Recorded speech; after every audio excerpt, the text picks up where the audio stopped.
Assalamualaikum warahmatullahi wabarakatuh. Innal hamdalillah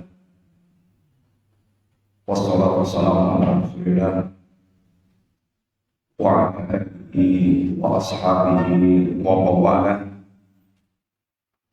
wa la hawla wa la quwwata illa billah amma ba'du.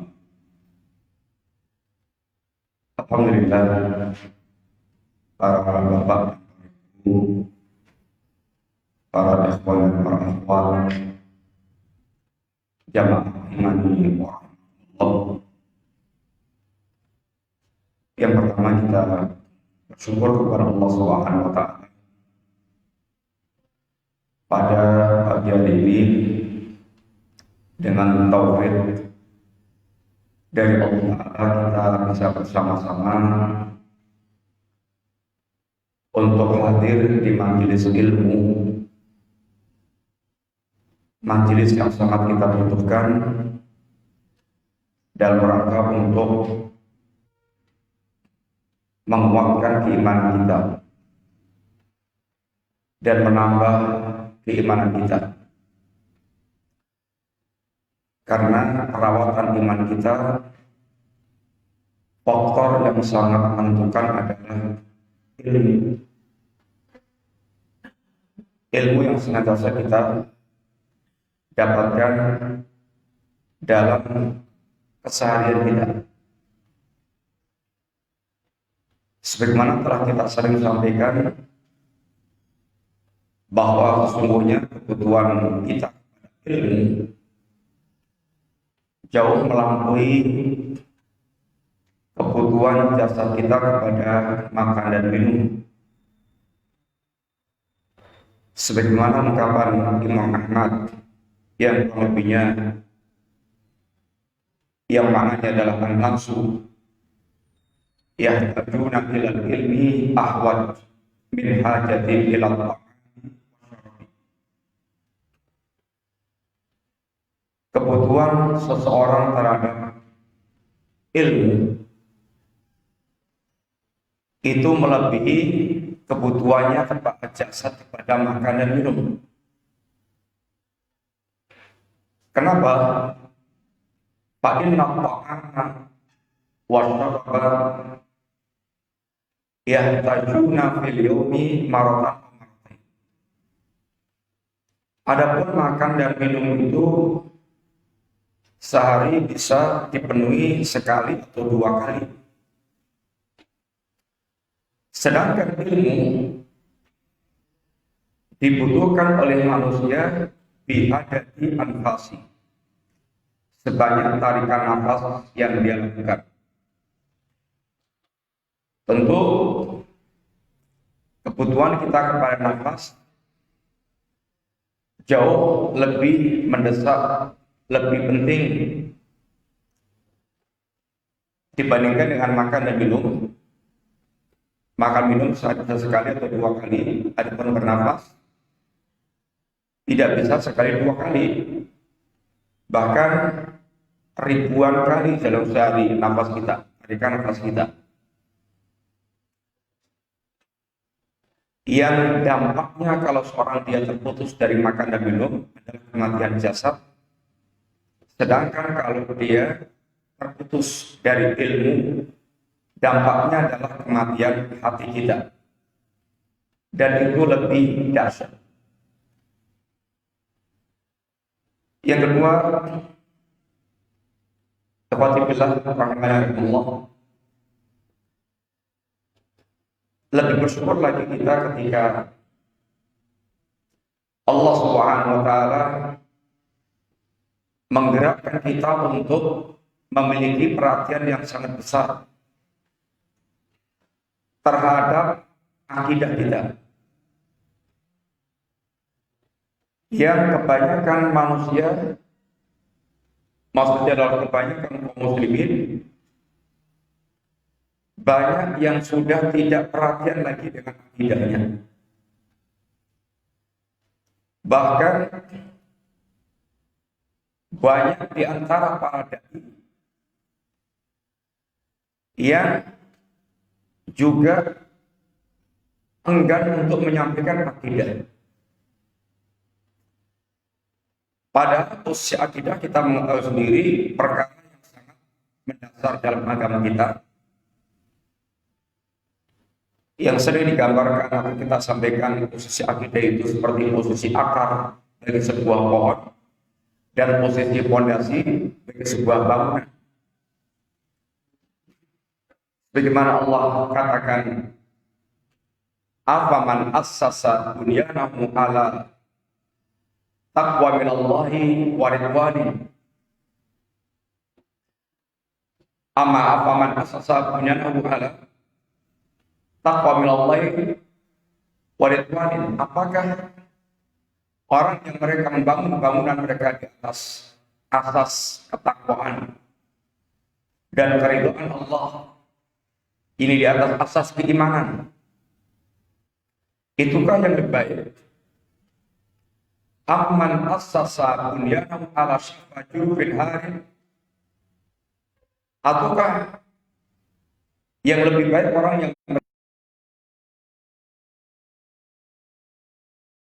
kemudian bangunan itu meluncur ke dasar jurang jahanam? Si akidah sesuatu yang sangat menentukan di dalam kita beragama. Sebagaimana pula apa yang disampaikan Rasulullah SAW, maka akhiru kalami la ilaha illallah dakhala jannah. Barang siapa yang akhir kalimatnya adalah la ilaha illallah, dia akan masuk surga. Man mata wa huwa ya'lamu annahu la ilaha illallah dakhala jannah. Barang siapa yang mati dalam kondisi dia mengetahui persis tentang kalimat la ilaha illallah, maka dia akan masuk jannah.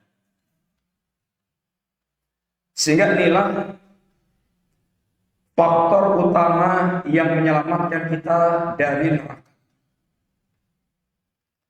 Yang ketika kita tidak memiliki kalimat ini, tidak memiliki tauhid, maksudnya bukan sekedar punya kalimat la ilaha illallah dalam ucapan,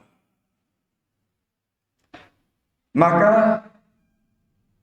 kita akan menghadapi malapetaka besar, mara bahaya besar, khususnya yang berkaitan dengan kehidupan kampung akhirat kita. Sehingga ketika Rasulullah SAW menengok seorang Yahudi yang sedang dalam keadaan sakit, lalu Nabi tawarkan kepada seorang anak Yahudi ini untuk masuk Islam dan sana memberikan isyarat, meminta persetujuan kepada ayahnya, dan ayahnya memberikan isyarat untuk mengikuti Rasulullah Abul Qasim. Taatilah Abul Qasim, yaitu Rasulullah SAW. Maka si anak ini mengucapkan kalimat syahadat, dan setelah itu meninggal dunia. Dan Nabi pun mengatakan, alhamdulillahilladzi anjahu minan nar. Segala puji bagi Allah Subhanahu wa taala yang telah menyelamatkan anak ini dari neraka. Sehingga ini adalah kalimat penyelamat. Sebaliknya, barang siapa yang tidak memiliki kalimat ini atau yang sudah mengucapkan tetapi tidak mengamalkan, maka dia tidak memiliki modal keselamatan di akhirat kelak. Abu Thalib yang sudah memiliki modal amaliyah yang sangat luar biasa, perjuangannya membela Nabi sebagai keponakannya, senantiasa menjadi bemper pertama untuk menghadapi tekanan Quraisy, Dan Nabi menawarkan detik-detik terakhir kehidupannya untuk mengucapkan kalimat la ilaha illallah agar bisa memiliki modal keselamatan di hadapan Allah Ta'ala. Abu Thalib tidak mengucapkan kalimat tersebut, sehingga seluruh kebaikan Abu Thalib layak wafat dan termasuk di antara orang yang menempati jahanam dan kekal di dalamnya, walaupun dalam posisi seringan-ringan adab di jahanam. Demikian pula orang-orang munafik yang sesungguhnya memiliki ucapan kalimat la ilaha illallah Muhammad Rasulullah. Akan tetapi orang munafik hanyalah terbatas dalam ucapan lisan. Yaquluna bi afwahihim ma laysa fi qulubihim. Mereka mengucapkan dengan lisan-lisannya yang tidak ada dalam hatinya. Maka orang munafik pun masuk dalam kelompok yang mengatakan innal munafiqina fid darkil asfal minan nar. Sesungguhnya orang munafik itu berada di keraknya api neraka. Oleh karena itulah para bos sekalian, para ibu dan para ikhwan dan akhwat sekalian, kebutuhan kita untuk betul-betul paham tentang kalimat la ilaha illallah. Dengan kita mengkaji silsilah akidah yang kita awali dari yang ringan-ringan, ini adalah sebuah kebutuhan lebih-lebih di zaman yang sekarang kita ini hidup di dalamnya. Zaman yang penuh dengan berbagai macam fitnah yang mengancam agama kita, khususnya fitnah akidah yang akan merusak dasar agama kita. Maka kebutuhan kita untuk mengkaji risalah akidah sebuah kebutuhan yang sangat mendesak. Dan insyaallah yang mudah-mudahan Allah memberikan taufik kepada kita semuanya, dimudahkan untuk kita bisa mengkaji silsilah pelajaran akidah, menyelesaikan satu persatu, sehingga lebih bisa mendapatkan manfaat yang lebih teratur dengan kajian-kajian silsilah akidah sebagaimana panduan para ulama dengan risalah kitab yang mereka telah ini tuliskan. Kita akan mengawali pelajaran kita dengan mengkaji ini risalah Al-Qawaidul Arba', kaidah yang 4 atau 4 kaidah dalam memahami hakikat tauhid dan syirik. Dan risalah ini adalah tulisan Syekh Muhammad bin Abdul Wahab rahimahullah ta'ala, salah seorang ulama yang dikatakan kaum muslimin sebagai mujaddid di abad ke-12, yang dakwahnya menggema ke seluruh dunia dan dakwahnya dengan taufik dari Allah Subhanahu wa taala membuahkan berdirinya negeri Saudi, satu-satunya negeri di dunia yang secara terang-terangan mendasarkan negerinya dengan kitab dan sunnah dengan pemahaman salafus saleh, yang kemudian tersebarnya dakwah Muhammad bin Abdul Wahab yang sangat berandil besar untuk mengajak kita kepada kemurnian tauhid dan mengajak kita untuk benar-benar kembali kepada Al-Quran dan As-Sunnah seperti yang difahami para salaf. Maka mendapatkan penghalang-penghalang dakwah, bisa ditebarkan berbagai macam fitnah, termasuk diantaranya adalah fitnah yang kemudian disebarkan dengan istilah fitnah Wahabiyah. Fitnah ini yang seakan-akan ajakan untuk memurnikan para tauhid, mengajak kepada kitab dan sunnah dengan pemahaman para salaf. Ini adalah ajaran yang baru, ajaran sesat yang disebarkan oleh orang yang namanya Muhammad bin Abdul Wahab dengan membuat segala macam kedustaan-kedustaan, tuduhan dan kepalsuan-kepalsuan dalam rangka untuk menyebarkan tipuan di tengah-tengah, yakni kaum muslimin. Mari untuk kita bisa mengambil faedah dari risalah ini dan mudah-mudahan selesai dalam satu majelis ini. Mari kita awali dari apa yang beliau tuliskan di dalam yakni risalah tersebut. Silakan baca. Yang mau baca. Itu baca. Bismillahirrahmanirrahim. Allahul Karim, Rabbal Arsyil Azim, an yatawallaka fid dunya wal akhirah. Wa yaj'alaka mubarakan aina kunta. Yaj'alaka hikman idza yasafara wa idza batuliya sabara wa idza astabara. Ya, terus.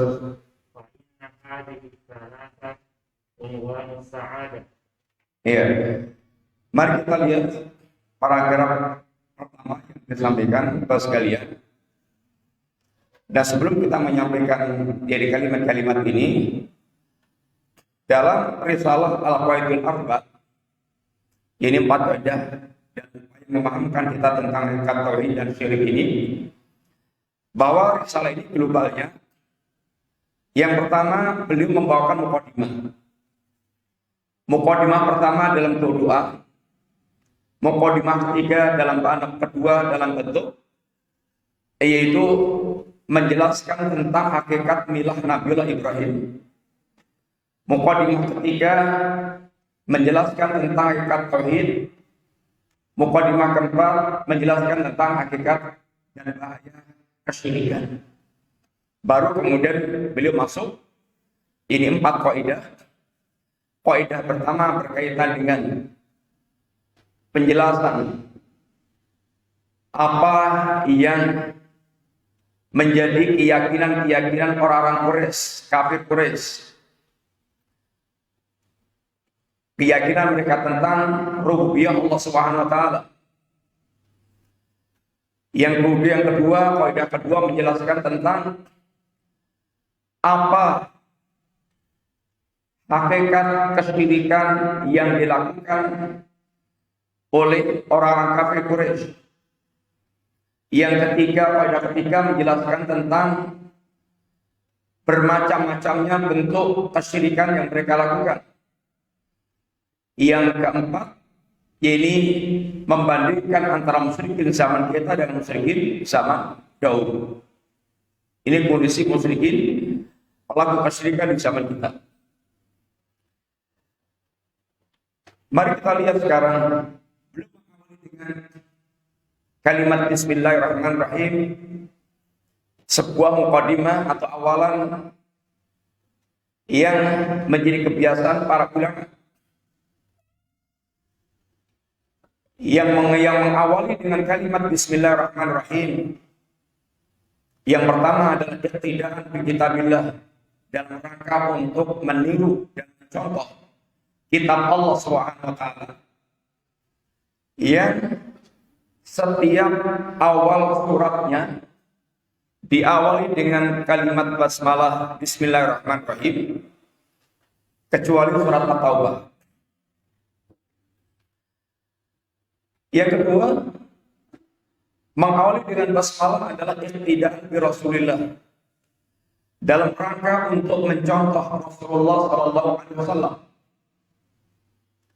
Yang Rasulullah SAW mengawali ketika menyebarkan risalah dakwah, menulis perjanjian, beliau mengawali dengan Bismillahirrahmanirrahim. Sebagaimana ketika menyebar surat dakwah ke Raja Persia, ke Raja Romawi, dan raja-raja sekitar Arab. Dan ketika perjanjian Hudaybiyah juga asalnya beliau mengawali dengan Bismillahirrahmanirrahim. Walaupun kemudian diprotes oleh Suhail sebagai perutusan dari Quraisy. Sehingga mengawali dengan basmalah adalah mencontoh dalam rangka mencontoh Rasulullah sallallahu alaihi wasallam. Yang ketiga, di antara tujuan mengawali dengan basmalah menyebut nama Allah Ta'ala adalah lil isti'anah, dalam rangka untuk meminta pertolongan kepada Allah Subhanahu wa Ta'ala. Karena semuanya kita adalah hamba yang lemah, hamba yang dhaif, yang kita tidak akan bisa melakukan apapun kecuali dengan pertolongan Allah Ta'ala. Dan inilah yang diajarkan Rasul kita sallallahu alaihi wasallam, agar kita senantiasa memiliki rasa ketergantungan kepada Allah. Bahkan kita tidak akan bisa lepas dari ketergantungan kita kepada Allah walaupun hanya sekejap mata. Zikiran pagi dan sore yang Nabi ajarkan di antaranya adalah ya Hayyu ya Qayyum bi rahmatika astaghfir asrif li sya'ni kullah wa la taqilni ila nafsi tarfata ain. Waidat yang maha hidup, waidat yang menegakkan segala urusan diri dan hambanya. Dengan rahmatmu aku beristighatsah. Ya Allah, perbaikilah segala urusan kehidupanku, dan janganlah engkau serahkan dalam perkara memperbaiki urusan kehidupanku kepada diriku sendiri, walaupun hanya sekejap mata. Ini adalah pengajaran Nabi agar kita senantiasa merasa membutuhkan Allah dan merasa bergantung pada Allah, dan jangan sampai kita bisa merasa lepas dari Allah walaupun sekejap. Sehingga seorang mukmin setiap dia selesai melakukan perbuatan-perbuatan baik, dia pun memuji Allah. Alhamdulillahilladzi bi ni'matihi tatimmu shalihat. Segala puji bagi Allah yang dengan kenikmatannya, yang dengan nikmatnya semata, yang semata-mata dengan nikmat Allah Subhanahu wa Ta'ala, maka urusan ini selesai. Dan isti'anah adalah separuh bentuk penghambaan kita kepada Allah Ta'ala. Allah SWT menggabungkan iyyaka na'budu wa iyyaka nasta'in. Ya Allah, hanya kepada Engkau ya Allah kami beribadah, dan hanya kepada Engkau kami beristighfar. Kita tidak akan bisa mewujudkan ibadah dalam bentuk apapun kecuali dengan pertolongan Allah. Yang ketiga, yang keempat, mengawali dengan kalimat basmalah dalam rangka litabak, dalam rangka untuk mencari barakah. Tabarruk, ini talabul barakah, mencari keberkahan. Karena Allah, nama-nama Allah adalah sumber keberkahan. Allah Subhanahu wa Ta'ala sumber keberkahan. Tabarakasmu Rabbik, maha berkah nama-nama Rabbmu, sehingga Allah adalah sumber keberkahan. Allahu tabaraka wa ta'ala, Allah adalah sumber keberkahan. Sehingga dengan menyebut asma Allah Subhanahu wa Ta'ala, kita berharap mendapatkan keberkahan, dan keberkahan adalah kasratul khair, banyaknya kebaikan-kebaikan, dan wasubutu, dan tetapnya kebaikan tersebut, kebaikan yang terus berkembang. Sehingga kita berharap setiap yang kita awali dengan mengucapkan atau menyebut asma Allah, maka Allah akan menurunkan banyak keberkahan di dalam ini kegiatan-kegiatan kita.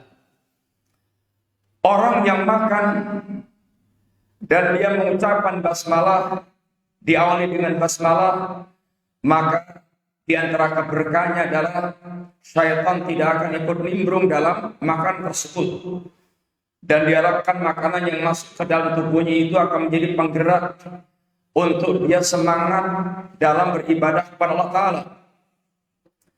Demikian pula orang yang masuk rumah, yaitu dengan mengucapkan, menyebut asma Allah Subhanahu wa Ta'ala, syaitan tidak akan menginap di rumah tersebut.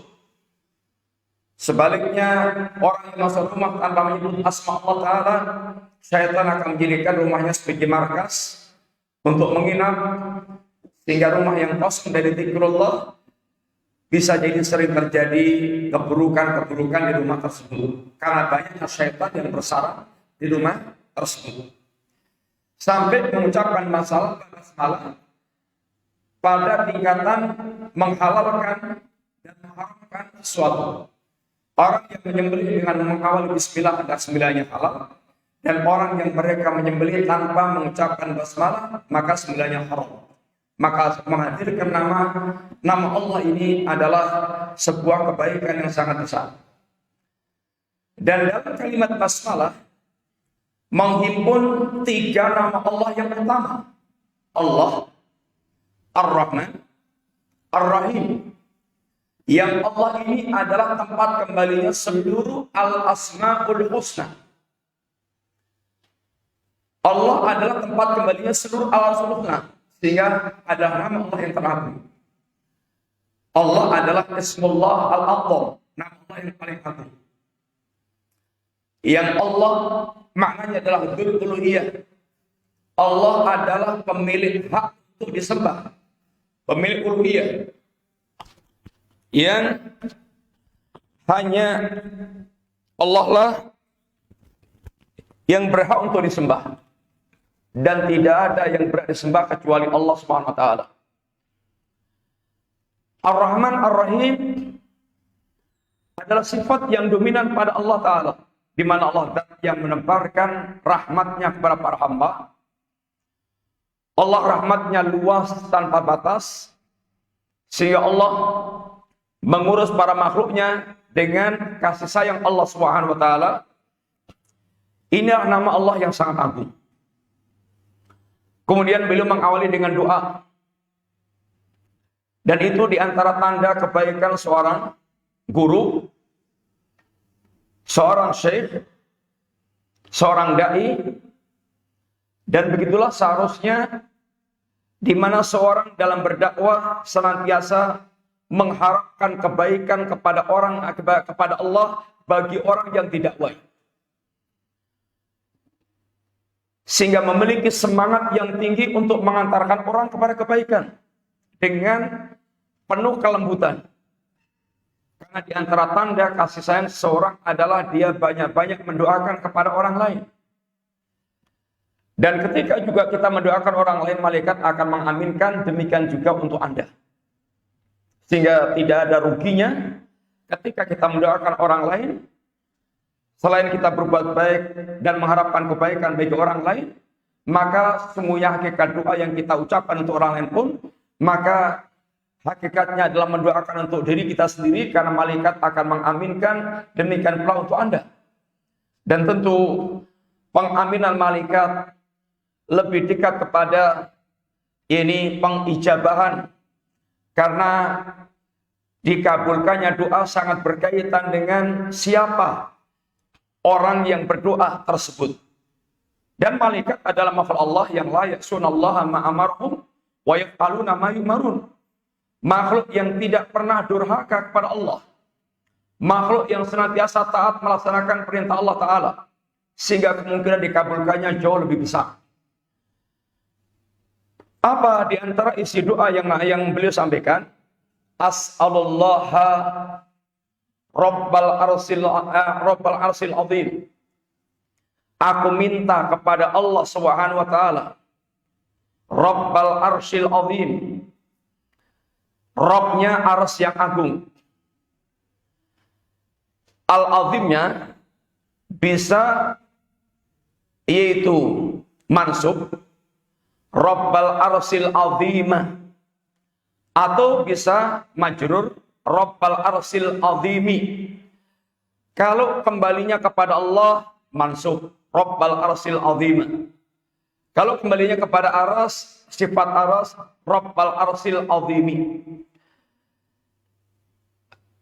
Di sini, sebelum beliau menyampaikan doa apa yang akan diminta kepada Allah Ta'ala, beliau bertawasul dengan sifat-sifat Allah Ta'ala, atau dengan nama dan sifat Allah Subhanahu wa taala. Dan inilah yang diperintahkan di dalam agama kita. Di antara adab itu, di antara adab berdoa adalah kita mengawali dengan ini bertawasul, menyebut, menghadirkan nama-nama atau sifat-sifat Allah Ta'ala. Sebagaimana Allah tegaskan dalam ayat, walillahil asma'ul husna fad'uhu biha. Allah memiliki nama-nama yang husna. Al-husna itu taknis dari ahsan. Dan ahsan itu adalah isim tabdil yang memiliki makna yakni yang paling baik. Sehingga Asmaul Husna, nama-nama Allah ini menempati posisi nama-nama di puncak kebaikannya. Di puncak kebaikannya. Sehingga setiap nama Allah adalah nama yang terbaik yang Allah pilihkan.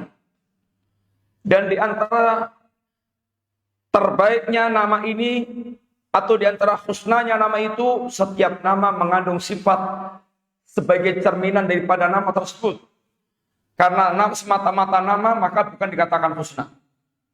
Nama yang tanpa sifat, maka bukan dikatakan husna. Seluruh nama Allah adalah husna. Berada dalam posisi terbaiknya. Namanya, ya kandungan sifatnya di puncak kesempurnaannya.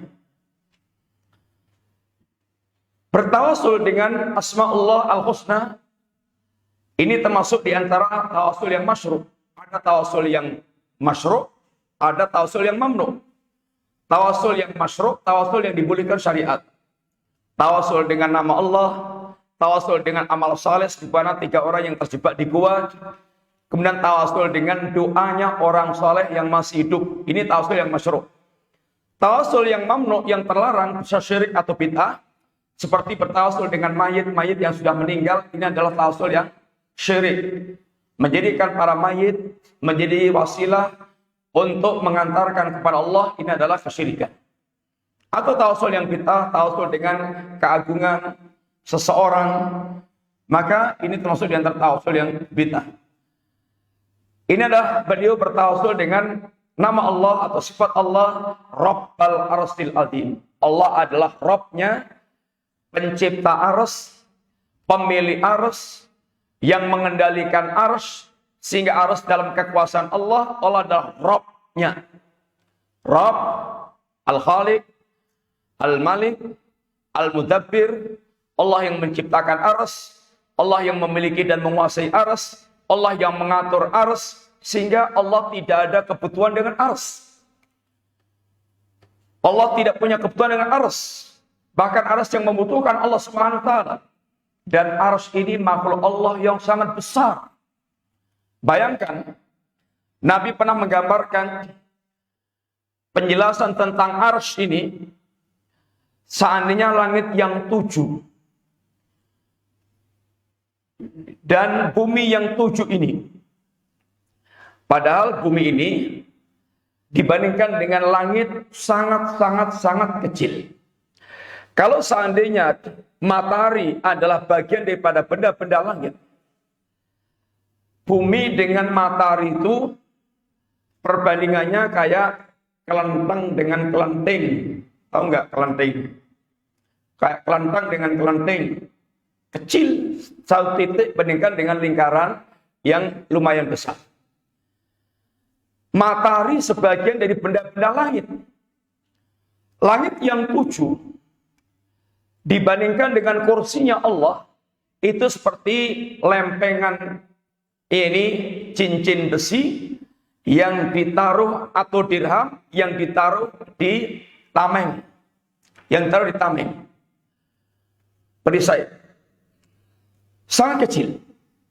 Kursi Allah dibandingkan dengan arsy itu kayak dirham yang ditaruh di padang Sahara.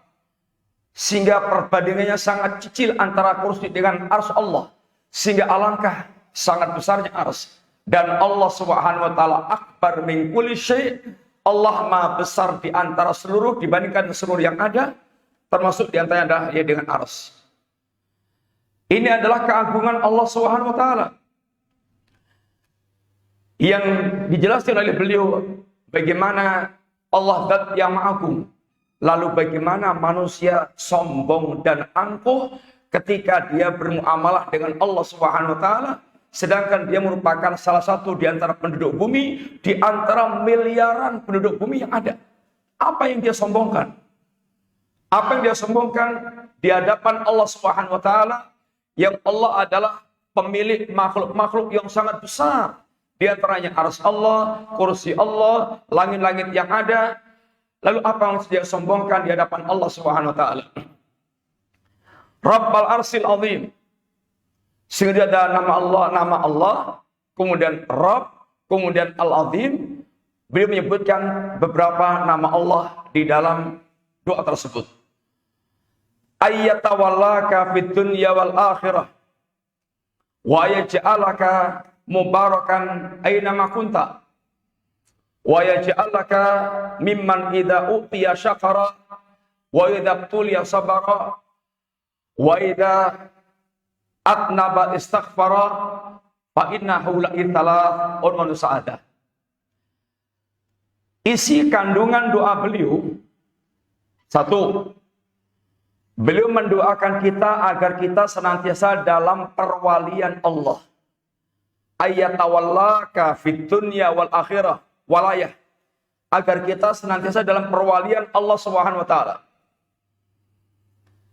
Agar kita senantiasa mendapatkan perwalian Allah taala. Yang kalau Allah menjadi wali kita, ikhwanibillah, apa yang akan Allah lakukan? Allahu waliyul ladzina amanu yukhrijuhum minadh-dhulumati ilan nur. Allah Subhanahu wa taala walinya orang-orang yang beriman, yang Allah akan mengeluarkan kaum mukminin dari segala macam kegelapan kepada cahaya. Orang yang mereka dalam penjagaan Allah, dalam pertolongan Allah, dalam bimbingan Allah, dalam perwalian Allah, dalam pengurusan Allah, dia akan dikeluarkan dari gelapnya syirik, dari gelapnya kufur, dari gelapnya nifak, dari gelapnya bid'ah, dari gelapnya maksiat, sehingga benar-benar dituntun oleh Allah kepada cahaya kehidupan. Alangkah sangat banyaknya orang mereka tenggelam dalam kesyirikan. Alangkah sangat banyaknya manusia yang tenggelam dalam kekufuran. Alangkah sangat banyak orang mereka tenggelam dalam kemunafikan, kebid'ah dan kemaksiatan. Dan orang yang mereka betul-betul dibimbing oleh Allah Subhanahu wa taala, maka dia akan Allah keluarkan dari seluruh yakni keburukan-keburukan tersebut. Ini tentu adalah karunia yang sangat besar dan harapan setiap kita agar kita menjadi wali-wali Allah. Yang kedua, wa yaj'alaka mubarakan aina kunta. Beliau mendoakan kita agar Allah menjadikan kita senantiasa berkah dimanapun juga. Berkah itu yaitu senantiasa memberikan kemanfaatan pada orang lain. Dia dari dirinya selalu ini tampak kebaikan-kebaikan. Seorang mukmin, masya Allah, diplot oleh ajarannya menjadi orang yang betul-betul barokah dimanapun. Sebagaimana ucapan Nabi Isa juga, wa yaj'alani mubarakan aina ma kuntu. Allah yang telah menjadikan aku senantiasa berkah dimanapun saja aku berada. Rasul kita ketika berbicara tentang hakikat seorang muslim dan seorang mukmin, siapa itu muslim? Al-muslimu man salimal muslimuna min yadihi wa lisani wal muslimin lisani wa yadihi. Yang namanya muslim itu adalah orang yang seorang lain, kaum muslimin, selamat dari kejahatan lisan dan tangannya. Maka menunjukkan dia adalah orang yang penuh dengan berkah. Orang semuanya selamat dari kejahatan lisannya, dari kejahatan tangannya, yang menunjukkan tidaklah dia berbicara kecuali yang baik. Karena itulah yang diajarkan oleh ajaran agamanya, ini man kana yu'minu billahi wal yawmil akhir falyaqul khairan aw liyasmut. Dan agar dia senantiasa berbuat yang baik. Hadis tadi, barang siapa yang beriman pada Allah dan hari akhir, maka adalah dia berkata yang baik atau dia diam. Kalau nggak bisa berkata yang baik, maka diam. Dan dia diajarkan oleh agamanya senantiasa berbuat yang baik. Waf'alul khaira la'alakum tuflihun. Lakukan kebaikan agar kalian menjadi orang yang ini beruntung. Ketika Nabi menjelaskan hakikat seorang mukmin, apa itu atau siapa itu mukmin? Al mukminu man ini al mukminu ini man amina, orang yang dibuat aman oleh dia fi amwalihim wa anfusihim. Yang namanya orang mukmin itu adalah manusia dibuat aman. Dia mendapatkan jaminan keamanan dalam perkara hartanya dan jiwanya. Sehingga tidak akan ada orang yang dibuat rugi dengan muamalah dengan seorang mukmin. Dia tidak akan mencelakai hartanya, tidak akan mencelakai jiwanya. Dia betul-betul akan sangat menjaga orang lain dibuat aman. Dan ini yang sangat jauh dari hakikat kehidupan seorang muslim mukmin di zaman kita sekarang ini. Orang sering dibuat tidak aman dengan hartanya, bermuamalah dengan hartanya, kemudian mendapatkan pengkhianatan, hutang, dia tidak mengembalikan, menipu dalam muamalahnya. Ini adalah pengkhianatan, membuat orang tidak aman. Demikian pula dengan jiwanya, dia semakin dekat, semakin rawan untuk dihibah, dibicarakan kejelekannya, sehingga orang merasa tidak aman bergaul dengan orang tersebut. Kita adalah orang yang dikatakan Nabi, khairukum man yurja khairuhu wa yukmanu syarruh. Orang yang terbaik di antara kalian adalah orang yang senantiasa bisa diharapkan kebaikannya. Dan orang merasa aman dari keburukannya. Sehingga kalau ada orang yang mereka minta tolong kepada kita, itu artinya orang itu memandang Anda diharapkan bisa berbuat baik. Anda dipandang oleh dia, Anda orang baik yang bisa memberikan harapan kebaikan. Maka Rasulullah SAW hampir tidak pernah menolak orang yang meminta. Bahkan ketika beliau tidak punya, beliau pun mencarikan utangan atas nama beliau. Sehingga betul-betul seorang muslim ada orang mereka diharapkan kebaikannya. Seorang muslim dia akan sedih. Seandainya ada orang yang mengharapkan kebaikan dari kita, kemudian dia tidak bisa berbuat baik kepada orang tersebut. Dan dia adalah orang yang orang lain merasa aman dari keburukannya. Sebaliknya, sejelek-jelek manusia, wasyarrun nas, man la yurja khairuhu wala yu'manu syarruh. Sejelek-jelek kalian adalah orang yang tidak diharapkan kebaikannya dan orang merasa tidak pernah aman dari keburukannya. Mau ketemu takut, diberitakan kabar tentang fulan akan datang, nggak ada respon sama sekali. Allah, nggak ada kebaikan yang diharapkan, nggak ada kebaikan yang diharapkan. Dan malah ada ketakutan ketemu dengan dia karena khawatir mendapatkan keburukan. Ini seburuk-buruk orang. Lalu kaum muslimin diajarkan oleh agamanya menjadi orang yang terbaik. Supaya kita pun bahkan menjadi mafatihul khair. Menjadi kunci-kunci yang membukakan berbagai macam kebaikan. Ini kehidupan yang barokah. Kehidupan yang penuh dengan berkah. Sehingga Nabi pun memberikan tamsil tentang kehidupan seorang mukmin. Yang pertama dengan syajaratun nakhlah, pohon korma. Dan yang kedua diantaranya dengan ini nakhlah, yaitu lebah. Masalul mukmin kama salin nakhlah. Perumpamaan seorang mukmin seperti pohon korma. Berbicara tentang pohon korma ini banyak manfaat yang bisa kita petik.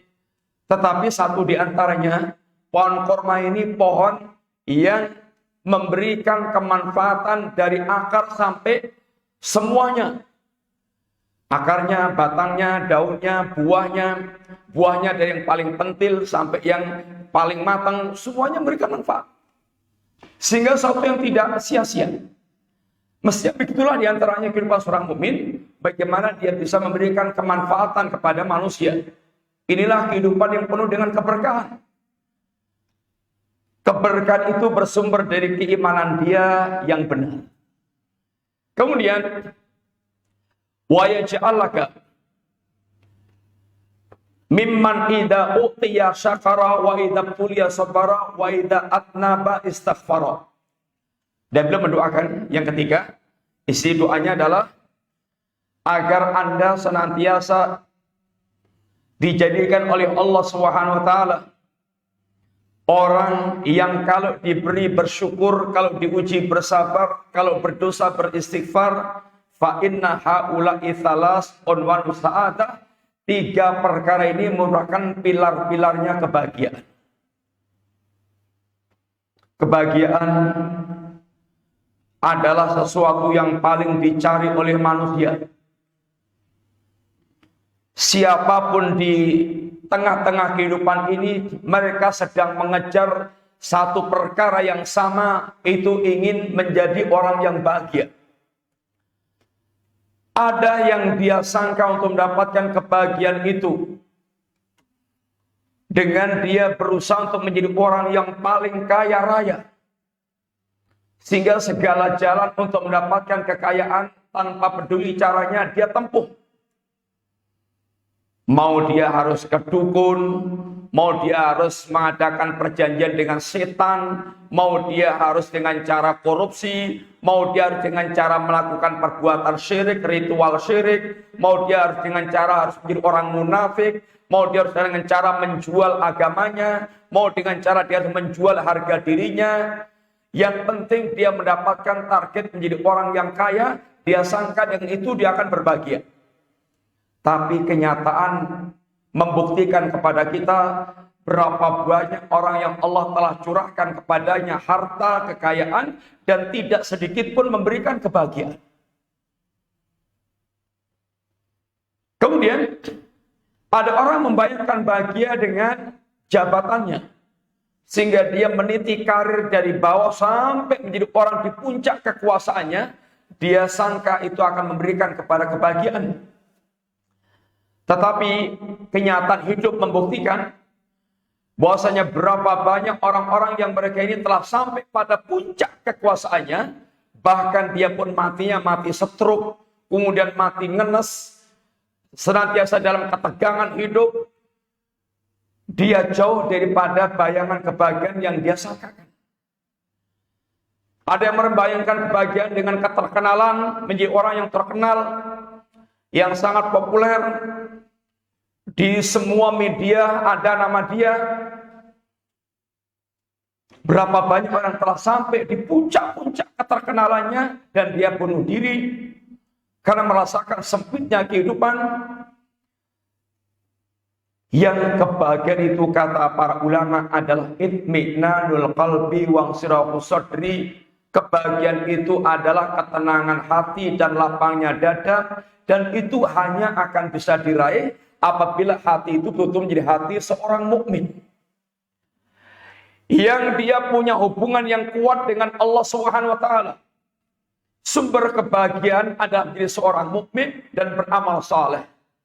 Man amila salihan min dzakarin aw unsa wa huwa mu'min falanuhyiyannahu hayatan thayyibatan. Barang siapa yang dia beramal saleh, baik laki-laki maupun perempuan, sedangkan dia mukmin. Mukmin beramal saleh. Mukmin dalam pengertian dia bertauhid kepada Allah, iman yang tidak bercampur dengan kesyirikan. Dan dia pun beramal saleh. Maka benar-benar Allah akan memberikan kehidupan yang baik. Al-hayatut thayyibah, ini al-hayatus sa'adah, kehidupan yang bahagia. Sehingga kebahagiaan itu hanya akan dimiliki oleh orang yang mereka hatinya memiliki hubungan dengan Allah Subhanahu wa taala. Semakin kuat hubungan dia dengan Allah, semakin dia mendapatkan bahagia yang semakin sempurna. Maka tidak ada kebahagiaan yang lebih sempurna melebihi kebahagiaan orang yang paling bertakwa, sehingga tidak ada yang lebih berbahagia dalam kehidupan ini kecuali Rasulullah SAW. Sehingga ketika Rasulullah ditawari oleh Allah untuk bisa hidup bersama dengan keluarganya, sahabatnya, manusia, atau dia pilih bertemu dengan Allah, kata Nabi, Ar-Rafiqul A'la. Ar-Rafiqul A'la, Nabi memilih bertemu dengan Allah Subhanahu wa taala. Kawan yang maha tinggi, yang ini akan menghilangkan semua, kita akan mengalahkan semua apa yang dia dapatkan dari kehidupan dunia yang ada. Inilah kebahagiaan. Oleh karena itulah, apa yang digambarkan Rasulullah SAW, ajaban li amril mu'min inna amrahu kullahu lahu khairun. Seorang mukmin itu kehidupannya sangat menakjubkan, sangat mengherankan. Seluruh perkaranya itu baik. Tidak ada keburukan yang dia alami dalam kehidupan, baik dalam kondisi mendapatkan nikmat atau dia mendapatkan musibah. Semuanya dalam kebaikan. In asabatu sarra'u syakara fakana khairan lah, wa in asabatu sabara fakana khairan lah. Kalau dia diberi, dia bersyukur. Kalau dia ini diuji, dia bersabar. Itu semuanya baik bagi dia. Itu akan menghasilkan kelapangan dada dan harapan-harapan yang besar. Karena seorang mukmin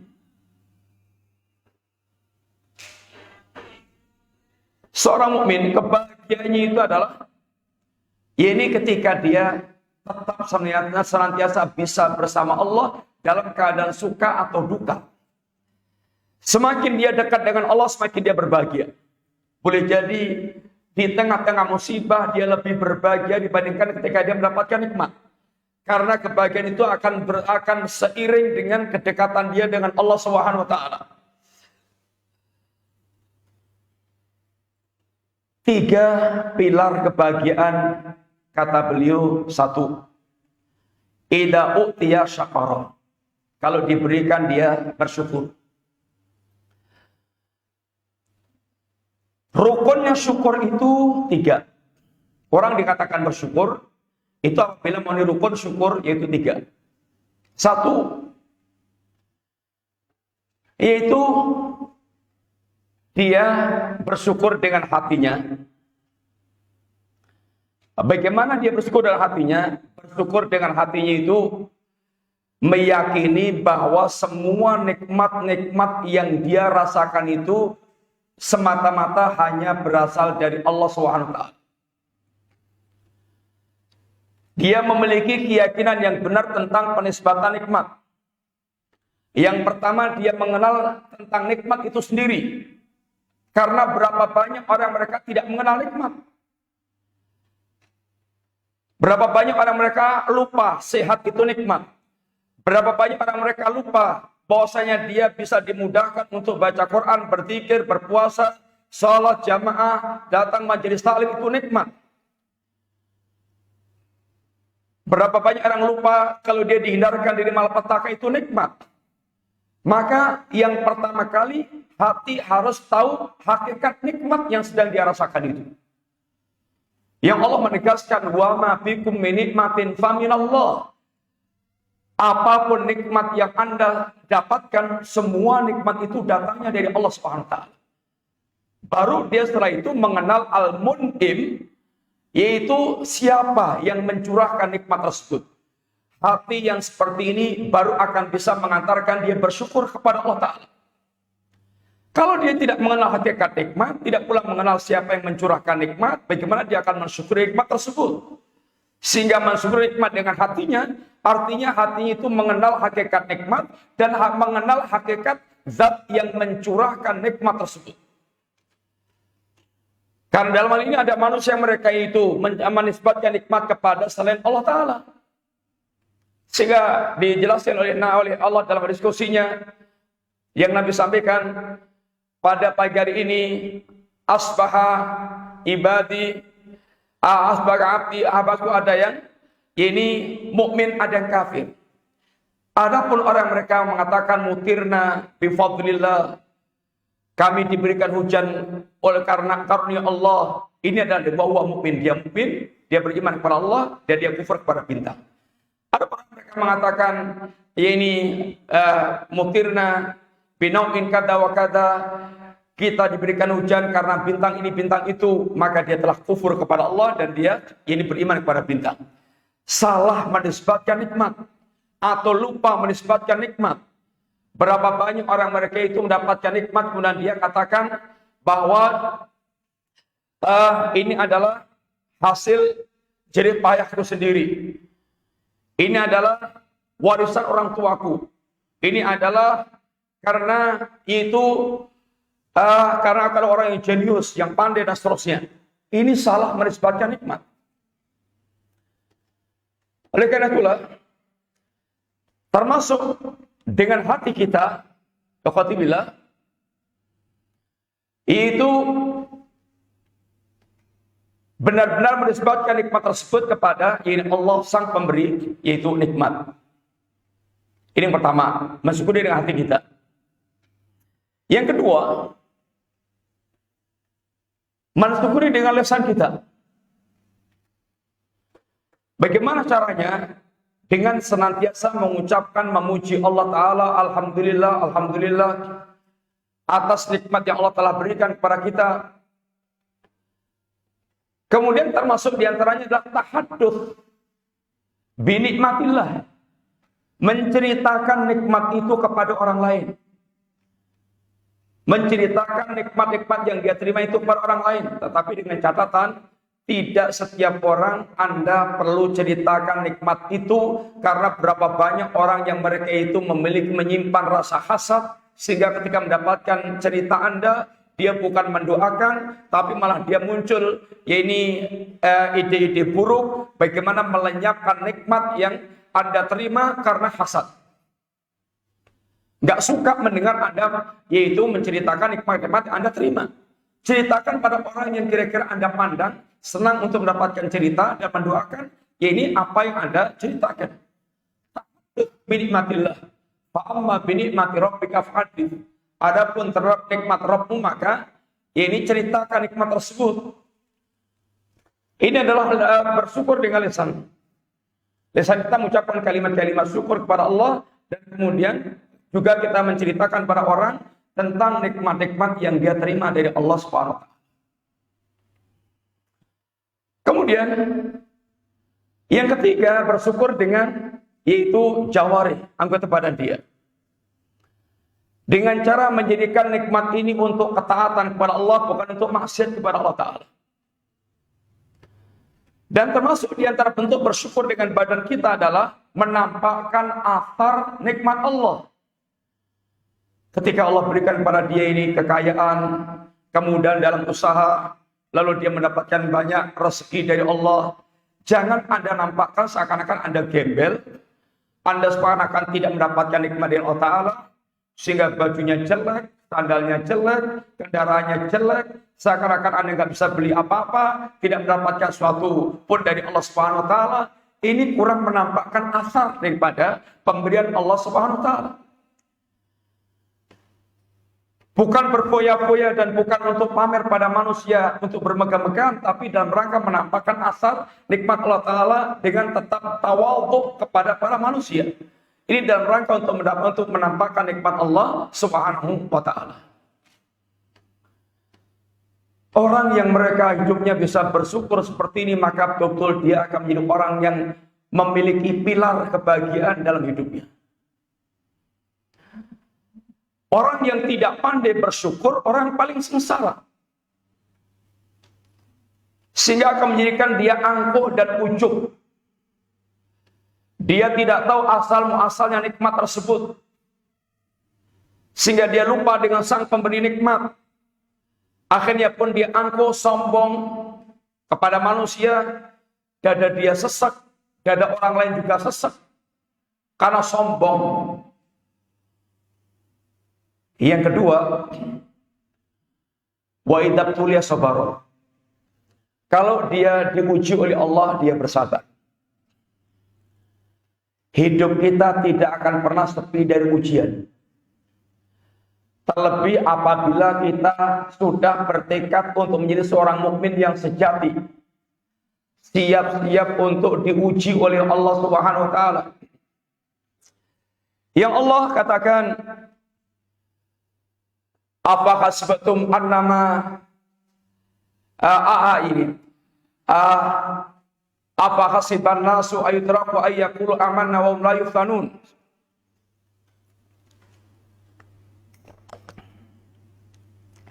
Apakah manusia menyangka dia akan dibiarkan begitu saja mengucapkan kami beriman kepada Allah, sedangkan mereka belum diuji oleh Allah Ta'ala?